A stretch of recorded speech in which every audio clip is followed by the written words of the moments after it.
We're so vain. This episode may be about you.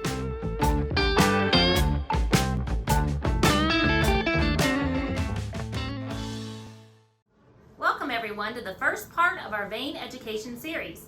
Over the coming months, we'll be addressing many areas of vein care, including how veins work, myths related to vein care, symptoms related to vein problems, updates in vein treatments, new concepts in blood clot management, compression therapy, lymphedema, lipedema, and etc. Today, Dr. Schul will kick off our series by discussing how veins work. Well, thank you, Renee.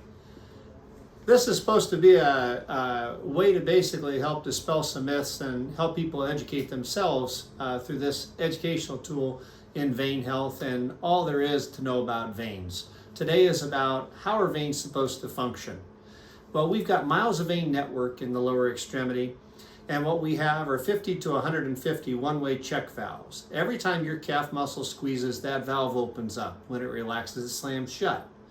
One squeeze of your calf muscle pushes half the blood volume to the pelvis. And as long as you're breathing, the muscle that separates your belly from the chest, called the diaphragm, will pull blood to the right side of the heart where it gets pushed back to the lungs, oxygenated, and then back to the tissues. That's venous circulation. When we look at the leg, we have two compartments. We've got the deep compartment where the deep veins lie, and that's anything within muscle or deep to muscle. And then we've got the superficial layer that sits on top of muscle. Veins will fail because of genetics, hormones, and gravity.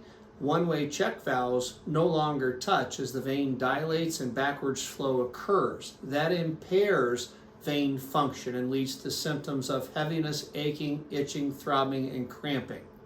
There's going to be more on vein symptoms and how we can help legs in subsequent episodes. Thank you for your time.